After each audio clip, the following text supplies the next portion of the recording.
Viewers எல்லாருக்கும் வணக்கம். நேத்து சாயங்காலம் வாக்கிங் போயிட்டு இருக்கப்ப ஒரு போஸ்டர் கண்ணில் பட்டது.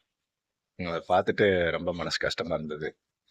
என்னடா இப்பதான் நம்ம இந்த நிலைமையை நோக்கி வந்திருக்கோமா அப்படின்னு நினைச்சு ரொம்ப கவலைப்பட்டேன். அந்த போஸ்டர்ல என்ன இருந்தது அப்படின்னா, ஒரு துண்டு கம்பெனிக்கு ஆட்கள் தேவை அப்படின்னு ஒரு போஸ்டர் பார்த்தேன். அதில் பெனிஃபிட்ஸ்லாம் உண்டு, இஎஸ்ஐ உண்டு, பிஎஃப்ஐ உண்டு அப்படின்னு போட்டு கடைசியில் ஒரு வாசகம் இருந்தது. அத பார்த்துட்டு தான் நானு, இப்பதான் வந்து இதெல்லாம் வந்து போட்டு மென்ஷன் பண்ற நிலைமையில இருக்கிறோம் நம்ம. இன்னும் நம்ம எவ்வளவு தூரம் வளரணும் அப்படின்னு சொல்லிட்டு தோணுச்சு. அந்த போஸ்ட்ல என்ன இருந்தது அப்படின்னா, இஎஸ்ஐ உண்டு, பிஎஃப் உண்டு, ம், நல்ல சம்பளம் உண்டு, அ, தகுந்த மரியாதை தரப்படும் என்று சொல்லப்பட்டிருந்தது.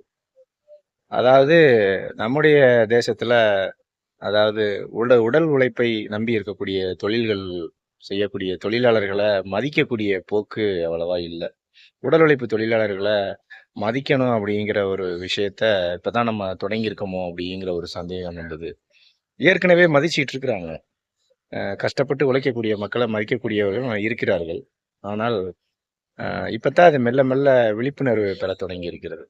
அதாவது சம்பளம் உண்டு, இஎஸ்ஐ உண்டு, பிஎஃப் உண்டு, அதெல்லாம் இது இல்ல. தக்க மரியாதை தரப்படும் அப்படின்னு அதுல கீழே மென்ஷன் பண்ணியிருந்தாங்க.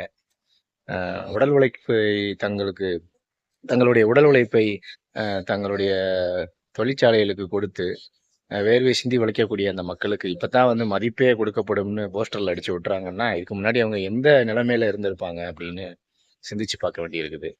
அதை பார்த்த அந்த ஒரு கணம் கொஞ்சம் கஷ்டமாகும்.